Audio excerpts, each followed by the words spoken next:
स्वागत है मेरे चैनल पे और आप सभी को देवउठनी 11 की बहुत सारी शुभकामनाएं। आज देवउठनी 11 है, आज देव उठ जाएंगे और फिर इसके बाद होगा सारे शुभ कामों का शुभारंभ। इसके बाद सारे ही शुभ काम होंगे, जैसे कि शादी ब्याह है, गृह प्रवेश है, जिनके भी काम अटके हुए हैं।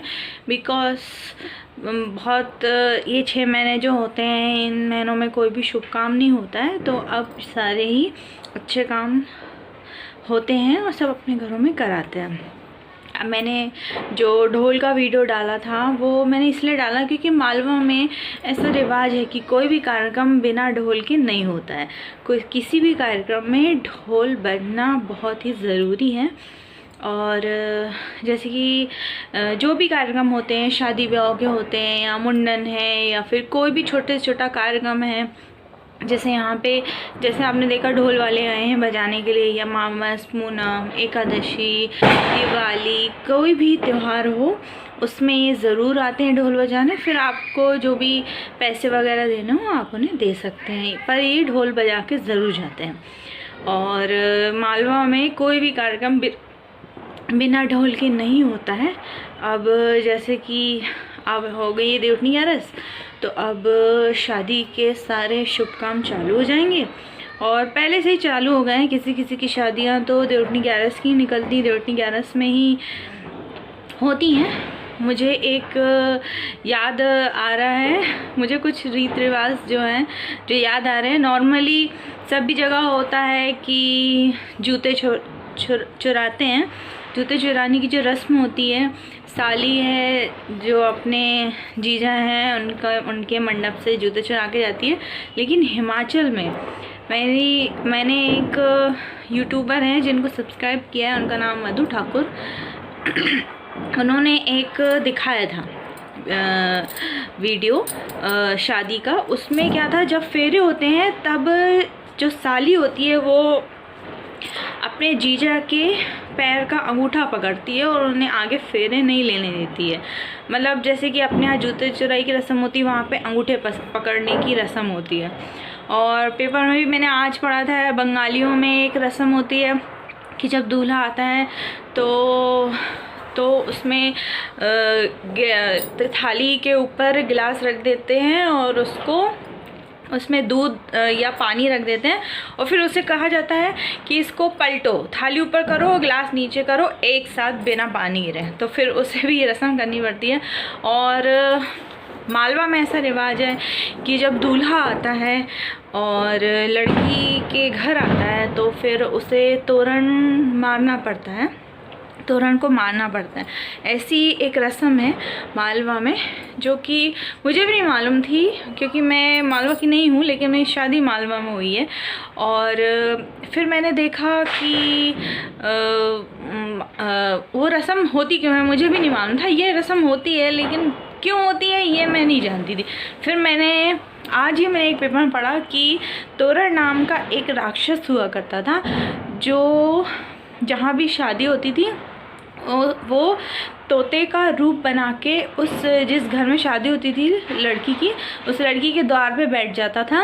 और जब बारात आती थी और दूल्हा आता था तो दूल्हे के अंदर वो प्रवेश कर लेता था और उस लड़की से वो शादी कर लेता था। रिवाज नहीं था, ऐसा मतलब वो करता था। तो फिर एक राजकुमार था, जब वो बारात लेके आया, वो थोड़ा चतुर था, तो उसने जैसे ही देखा कि तोता वहाँ बैठा है, उसने अपनी तलवार निकाली और उस तोते पे चला दी, जिससे तोता वहीं मर गया।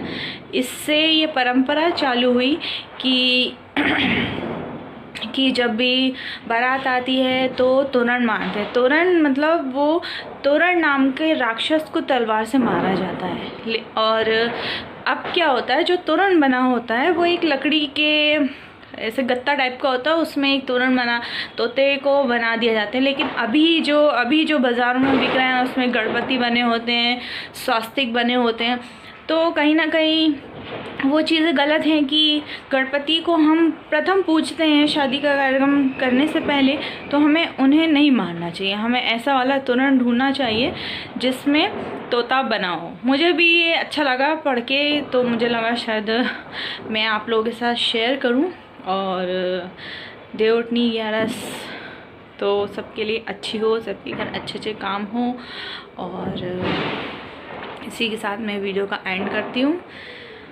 अगर आपको वीडियो मेरा अच्छा लग गया हो तो वीडियो को लाइक कर देना, और ज़्यादा अच्छा लग गया हो तो मेरे चैनल को सब्सक्राइब कर देना। और ये देखिए सबके घरों में दिए जल गए हैं और लाइटें जल गई हैं। मतलब ये दिवाली से लेके देवउठनी 11 तक ये मेरे बच्चे हैं जो नीचे पटाखे फोड़ रहे हैं। हाँ, दिवाली से लेके 11 तक ये सबके घरों की लाइटें लगी होती हैं। और फिर बस आज आखिरी दिन है, इसके बाद सब अपने अपने घरों की लाइटें निकाल लेंगे। कुछ लोग हैं जो पूनम तक लगाते हैं, पूनम तक लगा के रखते हैं, लेकिन काफ़ी लोग निकाल देते हैं। और दिवाली में बिल्कुल ही अलग माहौल होता है, बहुत ही अच्छा दिखता है। ये अलग ही एक रौनक होती है दिवाली की।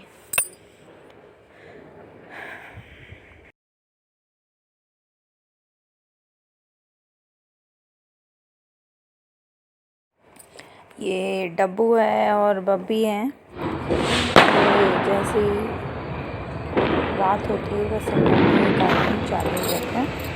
आज के दिन है बच्चों का, आज फोड़ सकते हैं पटाखे, इसके बाद अगले साल ही फोड़ेंगे।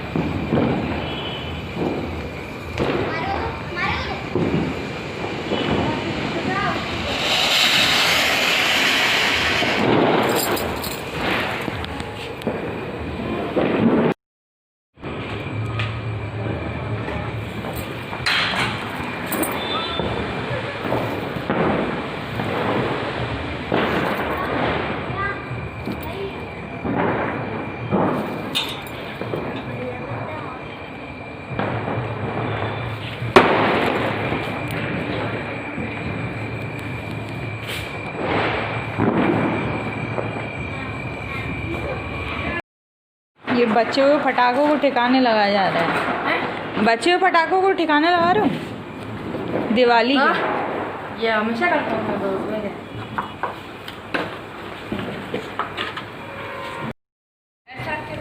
नहीं, यही कारण होते हैं ना, तभी हाथ पाँव जलते हैं। फिर तमीज से जला लो। मारे को कैसी ग्रीन लाइट आ रही है, मेरे को देना।